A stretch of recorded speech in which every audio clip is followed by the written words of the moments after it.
Microsoft-ի վերջին հետազոտությունը փաստում է, համաշխարհային սարդոստայնի համացանցի բազմալեզվությունը խթանում է երկրների տնտեսական ակտիվությունը։ Երբ անհրաժեշտ ինֆորմացիան հասանելի է սեփական լեզվով, ինտերնետի հանդեպ վստահությունը մեծանում է, շահում է թե պետությունը, թե տնտեսվարողը, թե սպառողը։ Հայաստանում երրորդ անգամ նշվում է համընդհանուր ընդունման օրը, որը համաշխարհային համանուն շարժման մաս է։ Մենք բոլորս գիտենք, որ անգլերեն իմանալով դու կարող ես շատ հանգիստ նավարկել համացանցում, բայց հայերենով նավարկելը մի փոքր ավելի դժվար է, ավելի քիչ բովանդակություն կա եւ տեխնիկական խնդիրներ կան դեռևս դրա հետ կապված, որոնց լուծումները բավականին արագ ընթանում են առաջ։ Միջոցառումն իրազեկում է համընդհանուր ընդունման գաղափարի մասին, ինչ է դա հնարավորություն, որպիսի մարդիկ ճանաչեն բոլոր դոմենները, հատկապես ոչ լատինատառ, եւ համացանցում միմյանց հետ հաղորդակցվեն այն լեզվով, որով նախընտրում են։ Ուրախ ենք, որ Հայաստանն այս գաղափարախոսության կրողներից է։ Բազմալեզու համացանցում հայերենի ճանաչելիությունը բարձրացնելու նպատակով տարիներ շարունակ գործում են .am եւ .hi դոմենները, որոնք հասանելիության, անվտանգության եւ այլ չափանիշներով նույնն են, ինչ միջազգային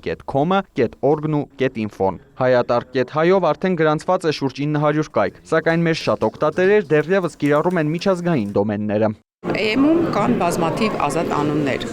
Կոմի քանակը գրանցումների մոտավորապես, չգիտեմ, 10 քանի միլիոն է անցնում, ապա պատկերացեք հայերենի դեպքում, երբ որ հայատառ դու կարող ես գրանցել եւ բոլոր քո նախընտրելի անունները, տարադարձության հետ խնդիր չես ունենում, կարողանում ես գրանցել, AM-ի դեպքում էլ դեռ այդքան գրանցումներ չկան, որ չկարողանաք ձեր նախընտրած անունը գրանցել։ Կառուցելով իրական բազմալեզու ինտերնետ խորագրով համաժողովում հայ եւ արտասահմանցի մասնագետները քննարկում են ցանցի ներառականության բարձրացման ուղղված քայլերը, հետագա անելիքները։ Ինտերնետ հասարակություն հասարակական կազմակերպության մասնագետները մտածում են ազգային էլեկտրոնային փոստ ստեղծելու մասին, սակայն ըստ հարցումների այն մեր երկրում դեռևս պահանջարկ չունի։ Արամ Մարանդյան, Ժիրայր Հաբետյան, լուրեր։